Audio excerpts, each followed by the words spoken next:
I also would like to recognize Ms. Melissa Beam from Illinois, who has joined the committee.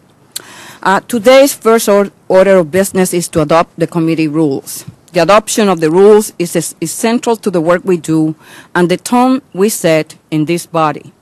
Perhaps most importantly, they must ensure that all points of view are considered and that the minority retains their full rights to be heard.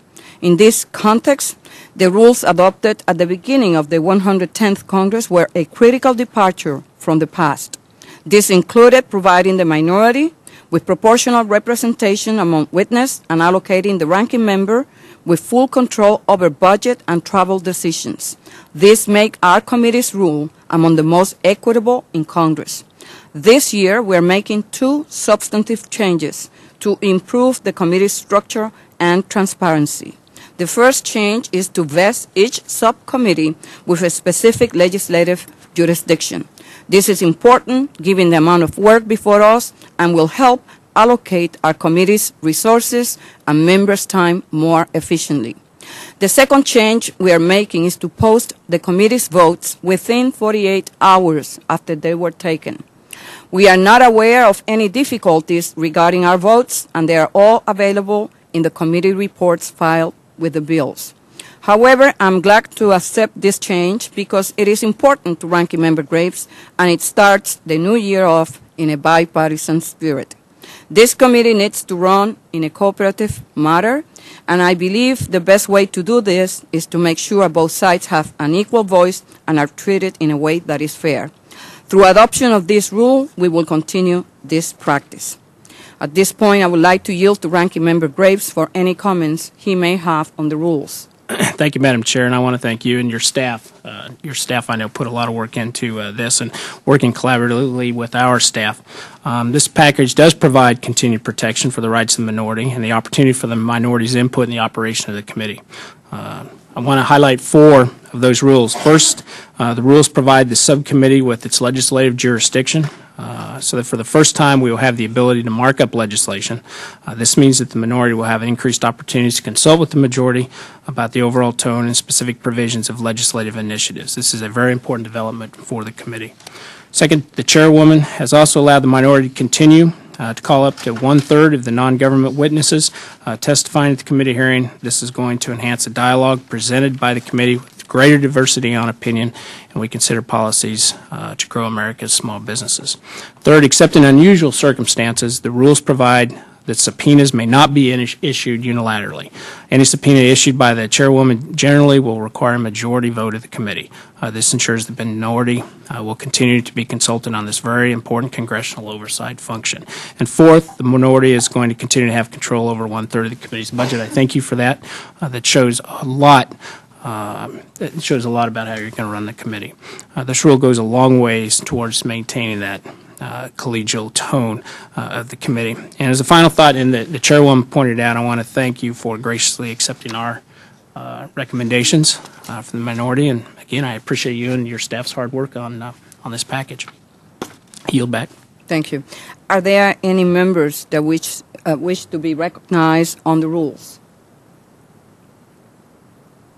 If no other members wish to be recognized, I will yield to the Vice Chair, Mr. Sestak, for a motion. Does anyone second the motion?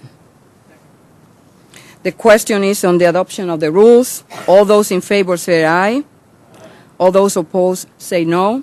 In the opinion of the Chair, the ayes have it. The rules for the Small Business Committee in the United States House of Representatives for the 111th Congress are hereby adopted. Today's second order of business is to consider the committee's oversight plan. This represents our agenda for the next 2 years, both in terms of oversight and also in terms of actions that we will take. I want to thank Ranking Member Graves for his input in constructing this plan and for helping improve this plan in such key areas such as transportation, broadband deployment, and the economic stimulus. The oversight plan provides small businesses and this committee's members and staff with a policy framework to work within.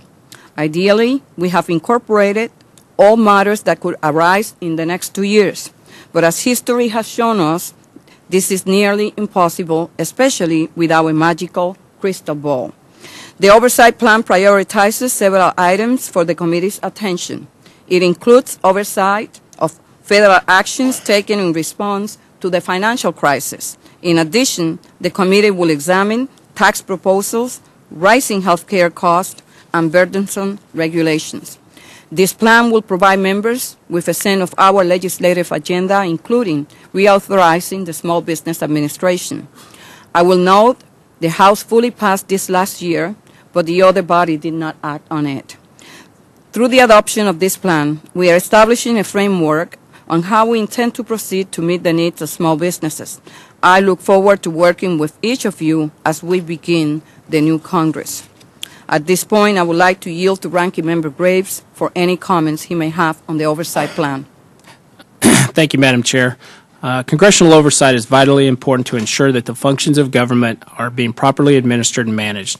With a growing deficit as well as increasingly complex and costly government programs, it is critical that we keep a watchful eye on expenditures, efficiency, and effectiveness. This committee has oversight authority over the programs and policies of the Small Business Administration as well as issues of importance to America's small businesses like taxes, health care, government regulation, energy, and access to credit. Madam Chair, I look forward to working with you over the next 2 years to see that the provisions in this oversight plan are carried out through the appropriate hearings, studies, legislation, and correspondence. And I want to thank you for incorporating our suggestions into the oversight plan. And my favorite part about the chairwoman is she's direct, quick, to the point, and we get this done quickly, and I appreciate that. At this point, I would like to, are there any other members that wish to be recognized on the oversight plan? If no other members wish to be recognized, I yield to the Vice Chair, Mr. Sestak, for a motion.